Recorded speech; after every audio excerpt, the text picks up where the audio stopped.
Olá, sejam bem-vindos ao CFO Esclarece, a Odontologia em Podcast. Estamos aqui no 40º Congresso Internacional de Odontologia de São Paulo, CIOSP, diretamente do estúdio montado no estande do CFO.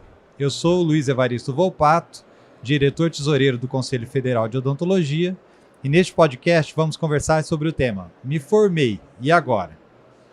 Estamos aqui hoje com os nossos convidados, o professor Camilo Anawati Neto, que é membro da Academia Brasileira de Odontologia, coordenador do curso de especialização em dentística, especialista, mestre e doutor em dentística pela USP de São Paulo.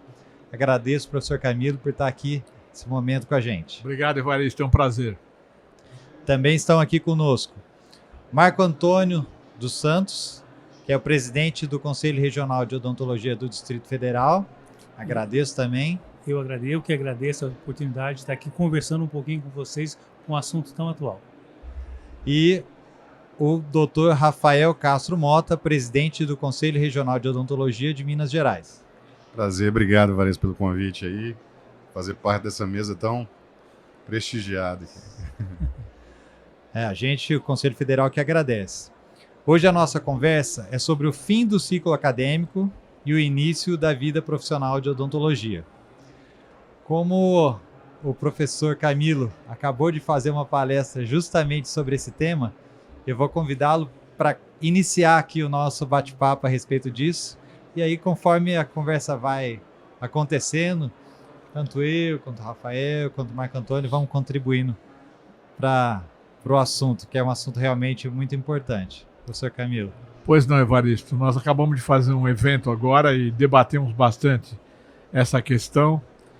E o objetivo é falar com o recém-formado, né, em odontologia, que recebe tantas informações desencontradas através da rede social, que não tem uma formação na graduação, na grande maioria das vezes, que lhe dê suporte, né, para iniciar a vida profissional, o suporte que eu digo na parte de informação, de como é o mercado de trabalho, de como procurar cursos de aperfeiçoamento, de pós-graduação.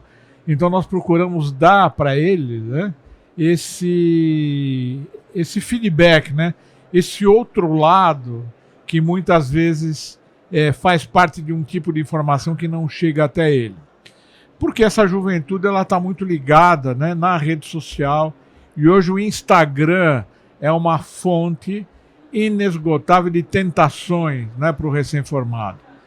Eu costumo dizer que o Instagram pinta a odontologia como um paraíso dourado, onde todos são bem-sucedidos, onde todos fazem trabalhos perfeitos, onde todos, né, têm casa na praia, Ferrari, e tem sinais, né, de sucesso. E a gente sabe que não é bem assim. Nós já temos uma certa vivência na odontologia, observamos o que acontece. O sucesso ele não vem de uma hora para outra. O sucesso profissional ele depende de investimento, de treino, investimento em educação, em aprendizado, em atendimento, em experiência de atendimento, né? E a gente sabe que a odontologia, como uma profissão de saúde, ela é muito dinâmica no seu conhecimento e exige a atualização constante. Nós que estamos ligados à universidade, muitas vezes nos pegamos, né, com alguma informação que passou de tão rápida que veio e que nós fomos percebê-la na sequência, né? E dizer para eles que rede social não é o local mais indicado para eles terem informações a respeito de aperfeiçoamento profissional. Então, o que nós temos hoje na rede social? É uma oferta muito grande de alguns colegas que estão mais interessados em ganhar dinheiro desses recém-formados do que em realmente dar informação embasada, informação de qualidade, né? Então, esse contraponto que a gente precisa começar a trabalhar, né? Você quer fazer um curso, se está precisando de aperfeiçoamento, é óbvio, a grande maioria tenta fazer aperfeiçoamento, né? Quer fazer aperfeiçoamento para tirar deficiências da graduação. Qual é a área que você quer fazer? Por onde você quer caminhar? Qual a sua necessidade? Então procurem cursos de professores que tenham experiência, né? Procure cursos de instituições de ensino sólidas. Se quiser fazer um curso de especialização ou um curso prático, procure uma instituição de ensino que tenha um suporte para você poder fazer um bom treinamento. Então são informações que aparentemente são simples, são básicas, mas em função dessa troca, né, de paradigma de onde buscar informação, ela normalmente ela vem deturpada e eles embarcam às vezes por caminhos, né, com a maravilha do Instagram, que a coisa não é bem assim. Então foi essa a postura que eu e você, o professor Evaristo, né, procuramos dar para o recém-formado, para que ele procure se planejar, que ele procure cursos realmente que vão acrescentar, né, para melhorar o como cirurgião dentista ou como especialista em alguma área. E não simplesmente cursos que vão ensinar uma técnica, a técnica da moda, né, da modinha, como nós falamos, e as modinhas mudam. Então você vai investir para aprender uma modinha e daqui a alguns meses, daqui a um ano, a modinha não é mais essa. E você não aprendeu a odontologia, né, o entorno desse conhecimento que podia te melhorar como cirurgião dentista. Então a fala é mais ou menos nessa linha que a gente tentou falar com os recém-formados. É importante falar também, né, professor, porque a gente tem visto muito curso livre, né, e a gente sabe que para alguns aspectos de formação nossa, especialmente para a Lei Nossa 5.081, né, a odontologia é aquilo que a gente aprende em graduação e pós-graduação, né? O dentista pode fazer tudo que aprende em graduação e pós-graduação. E o curso livre, ele não é título de pós-graduação, né? Isso tem que ser bem difundido, né? E a gente tem alguns casos práticos lá que tem acontecido no estado, porque a vigilância sanitária, ela tem incumbência, né? Tem um decreto de 1979 que permite ela fiscalizar, inclusive, diplomas. Então, ela pode chegar no seu consultório e pedir o diploma. Cadê seu diploma? Ela pode pedir isso, né?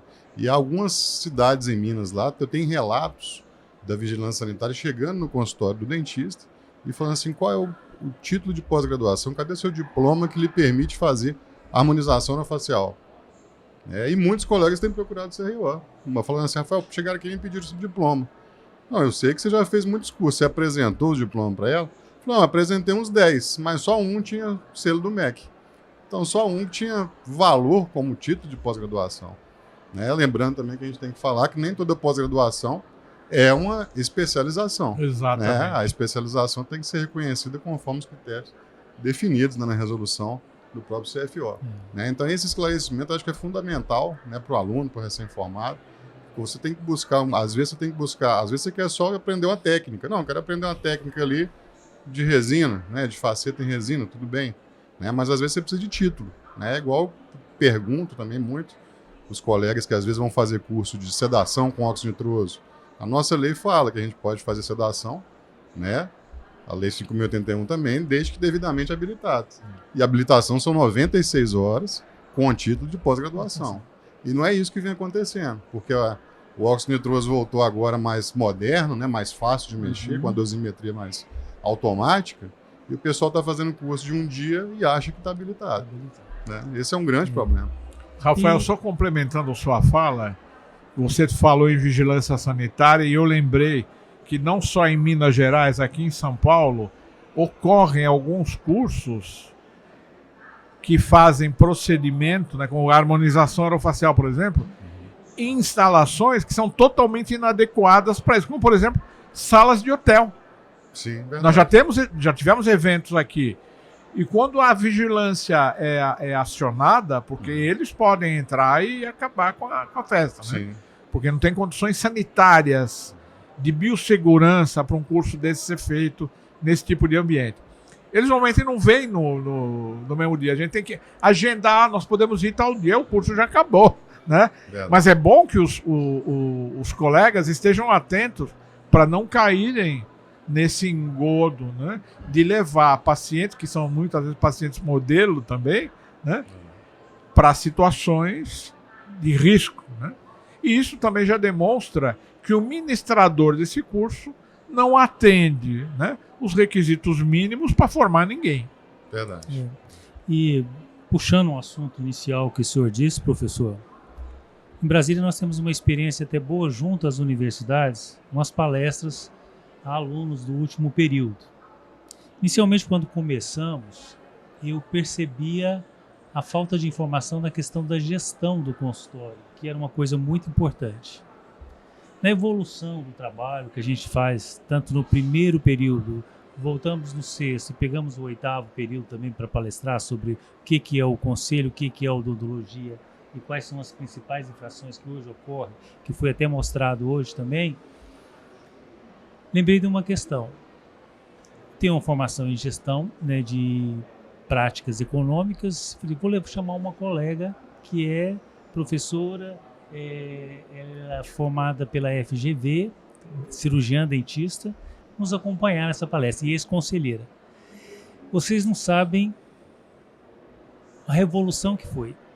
Como os alunos chegam a brilhar os olhos deles quando a gente fala na questão da gestão, na questão de valoração dos procedimentos que você até disse, como é o cálculo desse valor, como é que é feito. Citou até o exemplo que você falou, o fulano do lado cobra tanto, eu vou cobrar um pouquinho a menos para tentar resolver o problema. E ela deixa bem claro que a solução não é essa. A solução é o ambiente onde você está, como você está e o que você quer. Então, percebemos que essa orientação ela não existe dentro da universidade sobre o que é montar um consultório, como é que vai ser, eu monto a minha clínica, eu não monto a minha clínica, eu vou trabalhar para os outros, eu não vou trabalhar para os outros. Essa questão a gente tem debatido muito junto às escolas e tem tido um bom resultado. Tá? É muito importante estar sempre junto para falar um pouquinho dessa história para o aluno. Né? Porque a gente percebe a questão agora nesse outro tema, que é a questão da especialização, é a questão realmente do bando. Todo mundo indo para um determinado local, eu também vou fazer o curso lá, sem uma prévia avaliação do que está acontecendo ali dentro daquele curso. Tem paciente? Não tem paciente? O valor que vai ser empregado, que é alto nesses 2 anos de especialização, ou mesmo menos, né, na habilitação, eu vou ter o resultado que eu quero, de conhecimento, né? Então isso a gente tem conversado muito com os alunos e tem tido um resultado bom. Eu estou achando bem satisfatório. Né? E a rede social tem trazido isso, né, à tona aí, que tem curso da moda, igual você falou, tem curso da moda. E às vezes a gente recebe muito no CRO, né? Deve ser em todo CRO, mas muito questionamento, o pessoal perguntando na ouvidoria, né, no atendimento nosso, aquele curso é bom? Né? Há muito questionamento. E muito retorno também daquele curso que são maravilhosos no Instagram e a pessoa sai decepcionada dele. Com certeza. Né? Porque não tem metodologia, não tem um plano pedagógico definido, não tem nada. Tem só a moda de ser o curso mesmo. Então... Porque existe essa preocupação realmente, né, do recém-formado. Nós, como, vamos dizer, gestores, né, de um órgão de fiscalização, a gente está preocupado com o que está sendo oferecido à sociedade. E essa preocupação ela é muito forte na seguinte questão. O ambiente de trabalho que ele vai ser submetido devido a essas grandes empresas que estão contratando esses profissionais sem a mínima condição, né, isso tudo a gente orienta. Uma preocupação muito grande também, a responsabilidade técnica. A gente sabe que a maioria desses empresários buscam o recém-formado para ser um RT, sem noção nenhuma do que é um responsável técnico de uma clínica, né? Então, toda essa orientação a gente dá quando a gente fala, me formei agora, cuidado com essas observações. Isso é muito importante, principalmente no dia a dia do desenvolvimento da atividade da clínica, né? Quem está sendo contratado, quais são os profissionais que trabalham ali naquela área, para que eles também não se sintam, não se acometam, né, de nenhum problema posterior por um erro de um colega, um erro de um auxiliar, que porventura pode vir. Tá? Então essa é a orientação que a gente procura dar também, e eu acho importante isso. Roberto, você colocou um tema que é fantástico. A gama de conhecimentos hoje que o cirurgião dentista precisa ter para ser bem sucedido, ela é muito maior do que aquela que era há 10 anos atrás. Né? Então, existe uma quantidade de saberes que são importantes e que eles não cabem na carga horária mínima exigida pelo Ministério. E que a grande maioria das escolas anda nessa linha tênue, né, do mínimo, que é para não sobrecarregar o custo do curso, né, e para não aumentar o tempo que esse estudante vai receber o diploma de cirurgião dentista. Então, nós já temos, e eu já, nas últimas reuniões que eu participei da Beno, eu sempre me bato com isso. Precisamos repensar a carga horária mínima, precisamos repensar o conteúdo de saberes que nós oferecemos, precisamos atualizar esse currículo e precisamos, provavelmente, aumentar essa carga horária mínima. Sim. Nós não estamos precisando mais formar dentista a toque de caixa. Primeiro, porque nós não precisamos. Segundo, porque nós não queremos formar mal. Então, hoje, não se admite na graduação, vou dar um exemplo aqui que me surgiu, a disciplina de endodontia ensinar só uniradicular. Não se ensina mais molar. Cara, a disciplina de dentística, que é a minha, ensinar só restauração direta. Porque não tem tempo de ensinar as restaurações indiretas. Então, essa é uma questão que urge, já passou da hora dela ser repensada. Nós sabemos, né, eu falei hoje no evento, que o mercantilismo do ensino, ele é cruel. Ele não pensa na formação, ele não pensa em formar profissionais para dar boas condições de saúde para os nossos pacientes, ele pensa em formar rápido e ganhar dinheiro. Óbvio que existem exceções honrosas. Quais são as exceções honrosas? As escolas públicas, que têm uma carga horária, todas, sem exceção, muito maior do que o mínimo exigido pelo Ministério da Educação. E algumas escolas particulares, a iniciativa, que mantêm ainda, que não foram encampadas pelos grandes conglomerados de ensino, que são geridas única e exclusivamente por colegas, cirurgiões, que mantêm um padrão.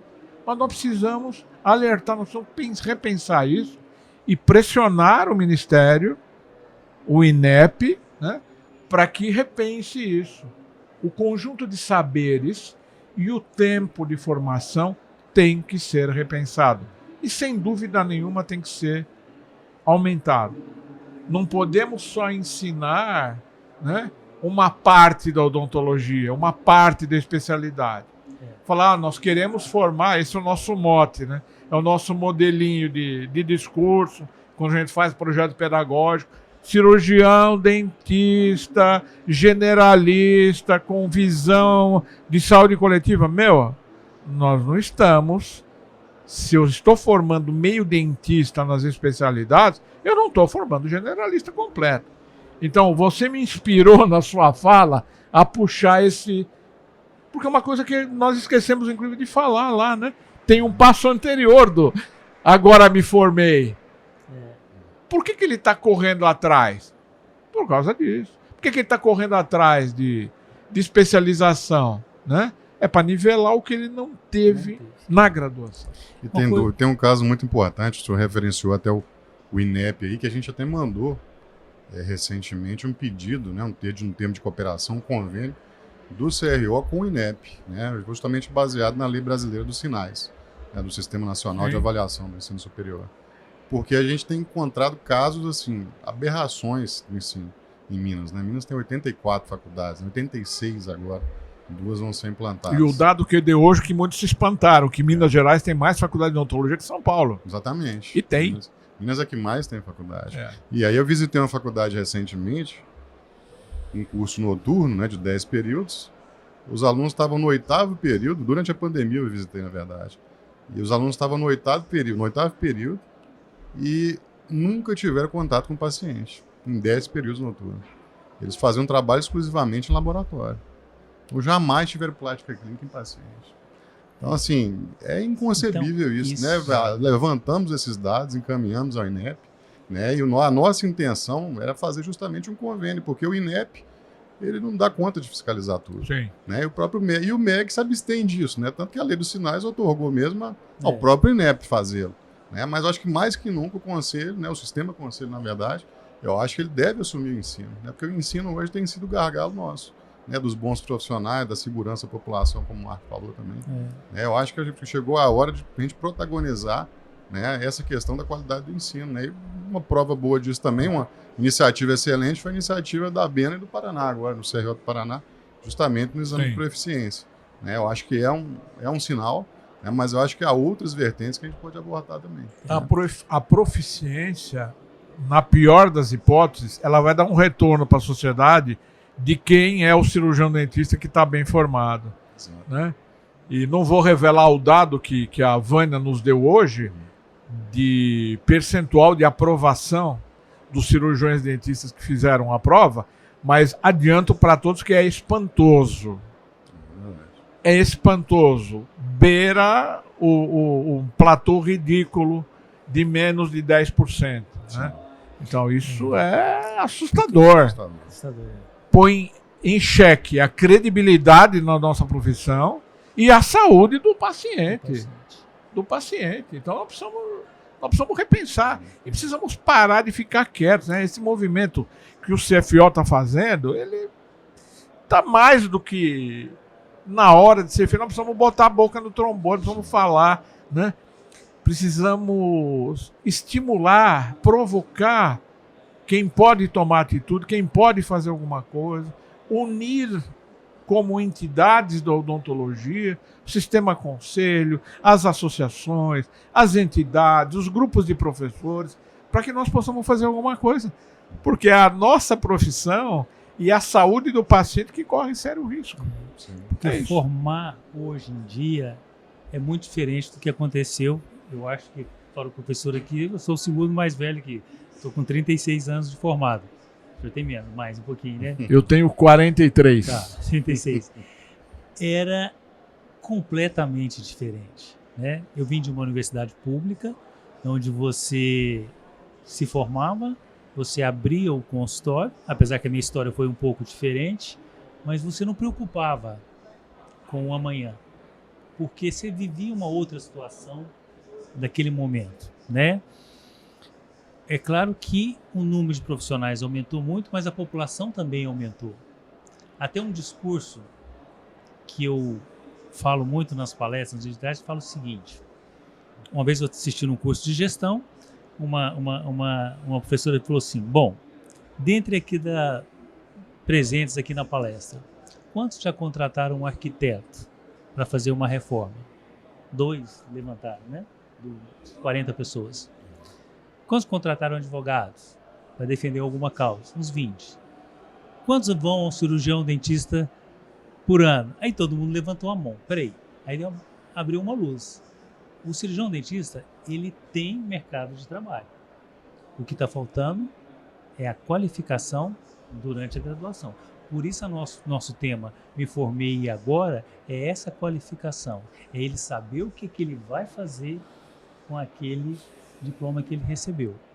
E isso está carente nas universidades nossas. Existe até um viés um pouco diferente, eu não sei se vocês concordam comigo, ele aqui já comentou que sim. No Brasil nós temos apenas a universidade pública, a UNB, né? Quando palestramos lá, é diferente a receptividade do que é dito dentro da universidade pública e dentro da universidade privada. Exemplo, a questão, como eu mencionei, quando a gente questiona quantos vão abrir o consultório, às vezes na universidade pública a maioria não. Estão mais preocupados com o trabalho com o SUS, né? E na universidade particular, não. Já existe uma ideia formada através até mesmo do Instagram que o sucesso vai vir com a abertura da clínica e o consultório, sem conhecimento, às vezes, nenhum do que está acontecendo. Então, essas orientações é que a gente tem que bater mais e conversar mais com eles. É o que eu sinto falta durante as palestras. As realidades são muito diferentes. Muito diferentes. Né? O cenário do aluno de escola pública ele é totalmente diverso do aluno da escola particular. Por quê?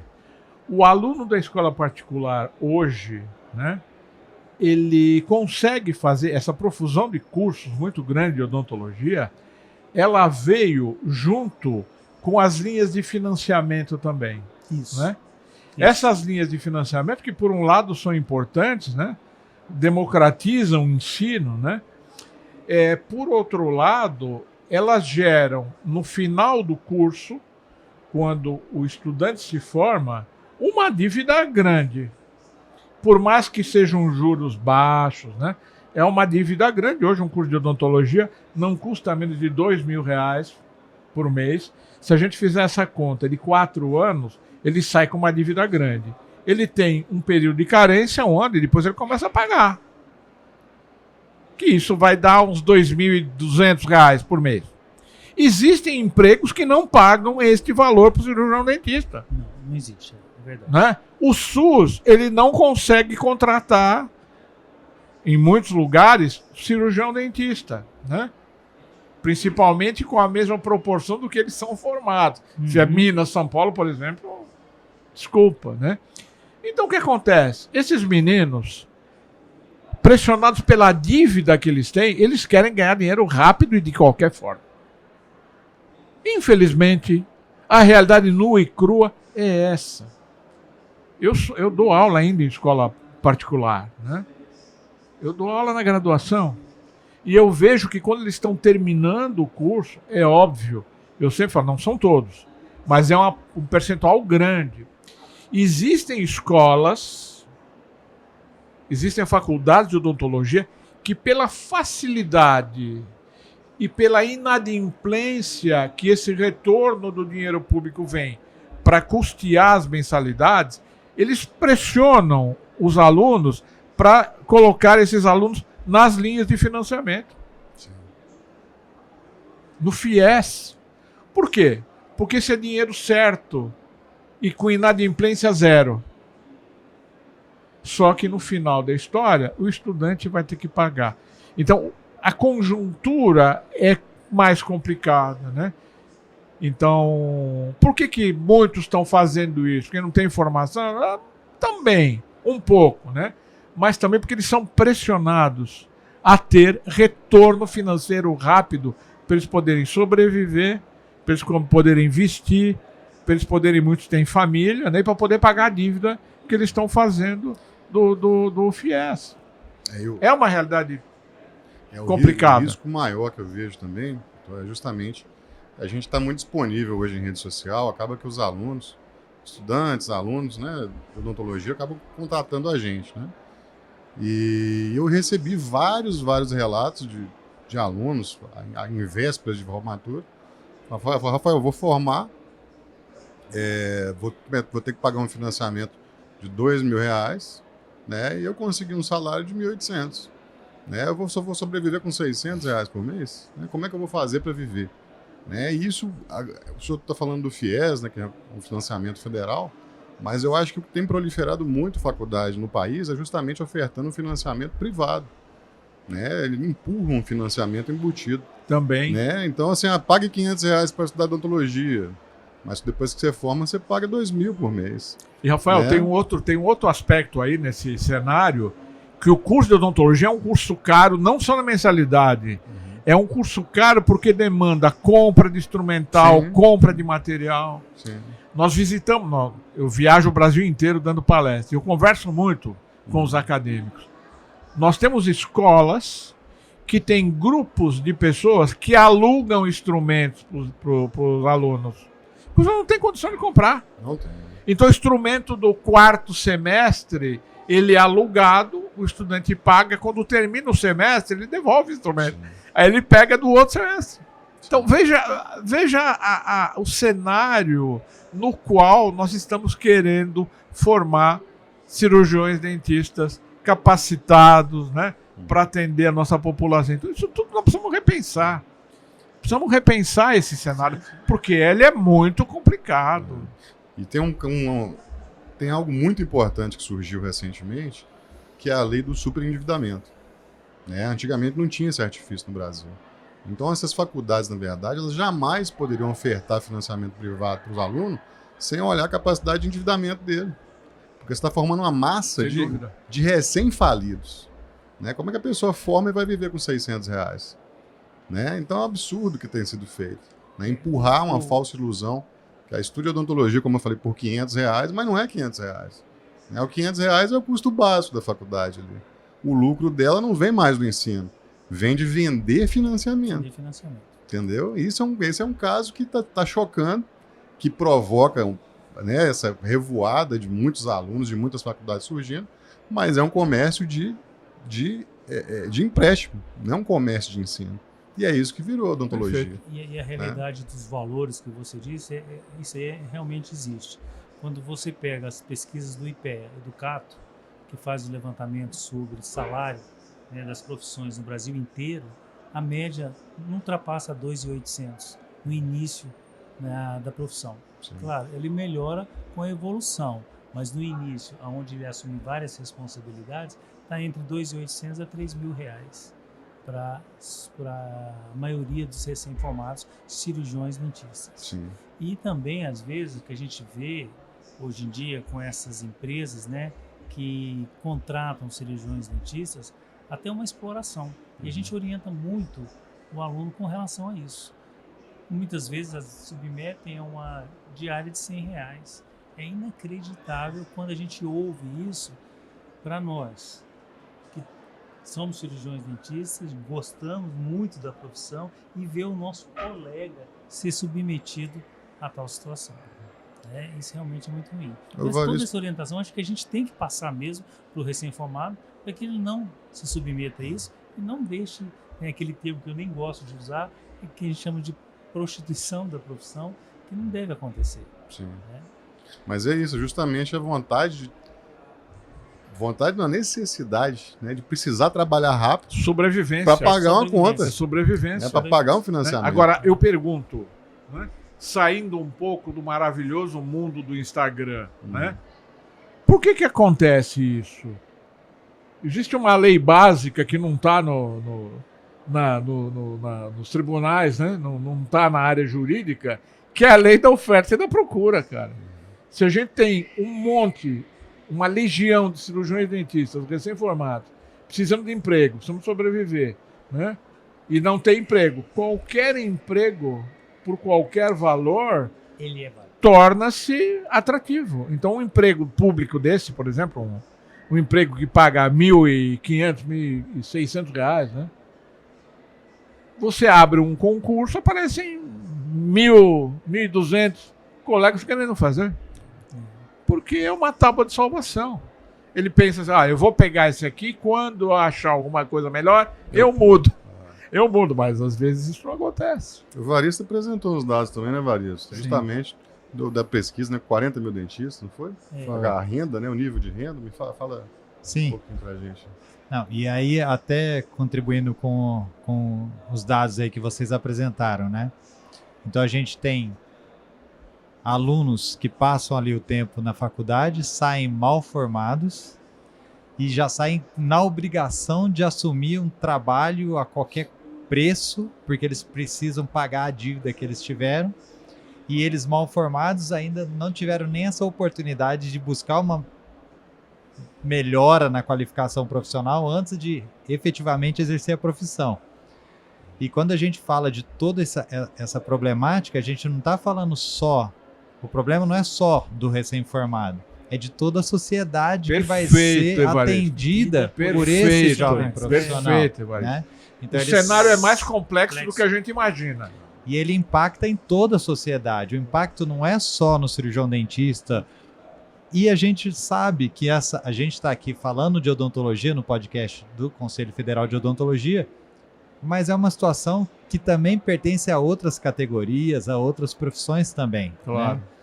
E quem sai mais impactado, né? Quem sai no final da ponta, impactado por essa má formação, é toda a sociedade que vai ser atendida por esses profissionais.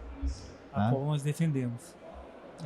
Sim, nós defendemos. Que é o papel do Conselho justamente defender a sociedade. É por isso que a nossa preocupação é na formação desse profissional. né? A gente está, de uma certa forma, evitando esse tipo de transtorno que a sociedade pode sofrer, né? Porque uma coisa, por exemplo, quando você entrou na sala ali, eu estava conversando com aqueles 2 norte-americanos, ofertando produtos, né, de tecnologia e tal. Eu falei, olha, nosso mercado, ele não absorve isso ainda, né? Seus produtos estão muito acima do que está na feira aí e o nosso cirurgião dentista, a grande massa, ele é um profissional ainda jovem, que não teve um grande acesso ao mercado ainda, que não tem condições de comprar isso que está sendo ofertado. Mesmo aqui na feira, acaba gerando um pouco até de frustração no profissional por não ter essa condição, né? Essa preocupação nossa também é muito grande, que ele acaba se endividando ainda mais, se metendo a condições de trabalho piores ainda e prejudicando mais ao paciente. Então tudo isso é coisa que tem que ser vista, uma visão bem maior do que aquele mundinho só pequenininho de dentro do consultório, né? Isso vai ao encontro também do que já foi falado aqui. O tempo de maturação, vamos dizer assim, do profissional até ele chegar a um nível de poder oferecer um tratamento, né, de ponta, com aquela extrema qualidade, ele não é o recém-formado, né? Ele vai tempo, ele vai maturar, não só a parte científica, técnica, e até o amadurecimento dele como pessoa, para saber ter o discernimento de o que oferecer, qual material oferecer, o que seria o mais indicado para aquela situação específica. Isso não é automático com a formação, né? Isso vai tempo e muito estudo e trabalho. Evaristo, vou contar uma historinha minha. Se os recém-formados estiverem nos ouvindo, né? Que sirva de reflexão. Eu tinha 2 anos de formado, eu tinha 27 anos de idade, montamos em 5 2 salas, onde a gente rateava aluguel, os equipos nós compramos em conjunto, né? E abrimos um tipo de uma clínica, onde cada um fazia uma coisa e tinha os clínicos que faziam tudo, né? E aí eu já era professor na faculdade, eu fui estagiário, recém-formado, monitor, estagiário. E na minha época não precisava ter mestrado, doutorado, você virava professor, você era bom aluno, a disciplina te convidava, você já estava ali e ficava. E eu, com 2 anos de formado, eu recebi uma paciente para fazer uma prótese fixa de 4 elementos. Aí eu examinei, uma senhora finíssima, radiografei, fiz os modelos de estudo, né? E marquei uma sessão para ela vir para eu dar o planejamento. Aí falei com o meu laboratório de prótese, me ajudou a planejar, eu fiz um planejamento, análise da radiografia, ela veio. Ela botei na cadeira e comecei a explicar o planejamento para ela. E ela olhando para minha cara assim, né? Ela falou, olha, muito bom, você vai ser um bom profissional. Só que eu não vou tratar com você. Eu gelei. Eu falei, mas algum problema? Não, você é muito bom. Qual é a sua idade?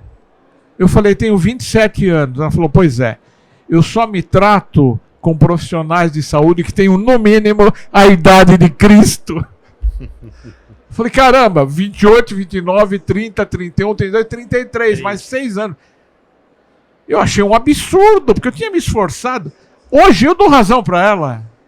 A gente tem que ter noção do nível de complexidade que a gente... Eu ia fazer um bom trabalho, com certeza. Mas hoje eu faria um trabalho muito melhor. Entendeu? Mas olha que experiência terrível. Mas ela é emblemática, ela é de um aprendizado assim muito grande. Eu hoje não me trataria com recém-formado. Entende? Então, o nível de complexidade, o recém-formado, né? Vocês que estão me ouvindo, tenham um senso crítico de começar gradualmente fazendo as atividades que vocês têm competência. Vocês foram formados com competência para fazer uma série de procedimentos, né? Mas façam com responsabilidade, façam aquilo que realmente vocês têm segurança para fazer. Senão, o caminho é o que nós falamos. Estudo, treino, estudo, né? cursos, e aí a gente vai subindo e vai fazendo procedimentos de complexidade maior. Só contar uma tristeza minha, né, para ilustrar aqui o cenário da conversa. Interessante também, não é que eu cheguei a conviver isso, mas eu acabei convivendo com outros profissionais disso. Também me formei muito novo, com 21 anos, menos ainda. Nossa. Então, logo em seguida passei no concurso da aeronáutica, né? Mas com a evolução com o tempo, o que a gente observava lá? São dois tipos de profissionais. O de carreira, que era nós do concurso, e aquele temporário. O profissional chegava, o paciente chegava e falava, mas ele é o quê? Ele é temporário? Ah, não quero não. Porque o temporário ele sabia que era recém-formado. Existe essa negativa em relação ao recém-formado. A gente explicava que muitas vezes não, eram excelentes profissionais que iam amadurecendo ao longo do tempo. Isso também eu vivi com intensidade ao longo desses 33 anos que eu vivi nas Forças Armadas, né? Foi muito bom, porque a gente via a experiência que eles iam adquirindo, e é o que a gente fala nas escolas, é o seguinte, o conhecimento, ele não é igual ao WhatsApp. Ele não vai vir da noite para o dia. Vocês vão amadurecendo aos poucos e vocês vão criando confiança aos poucos nos procedimentos que vão sendo realizados. Tá? Uma experiência boa. A gente tem visto também muita procura, né? Essa falha que tem hoje na graduação, né? No ensino da graduação. Os estudantes estão procurando muito cursos paralelos. Né? E às vezes até se aventurando a iniciar até pós-graduação durante a graduação. Sim. Né? Totalmente a revelia, né? da LDB, todas as, né, pareceres do Conselho Nacional de Educação. Né? Então isso é muito preocupante também, porque o aluno às vezes vai procurar cursos externos, e às vezes cursos de modinho, que estão conflitando com o plano pedagógico da faculdade dele. Né? Então ele vai, faz um curso externo, volta, começa a discutir com o professor, começa a fazer diferente do que o professor preconiza, né, estuda, e isso vira um embate, vira uma guerra. Sem dúvida. Né? Eu acho que tem que ter essa ânsia pelo aprendizado, pelo ensino, para chegar mais maduro no mercado, e eles têm essa ânsia, às vezes até por causa do própria promessa do Instagram, de chegar pronto no mercado, né? Mas até é um risco muito grande, né, professor? A gente vê essa procura indiscriminada por curso durante a graduação é algo muito perigoso. Né? Rafael, e a rede social, ela dá informação tão rápida e nós precisamos também repensar, né, a nossa forma de ensinar, porque hoje a gente tem a tecnologia, né, nós precisamos usar também e saber usar a tecnologia. Porque se a gente não usar a tecnologia a nosso favor, ela vai ser utilizada contra nós. Por exemplo, estou dando aula na especialização, e os estudantes estão conferindo o que eu estou falando na rede social ali. Professor, aqui, ó. Fulano. Mas você está tirando essa informação da onde? Ah, está aqui na página do fulano de tal. Mas quem é fulano de tal?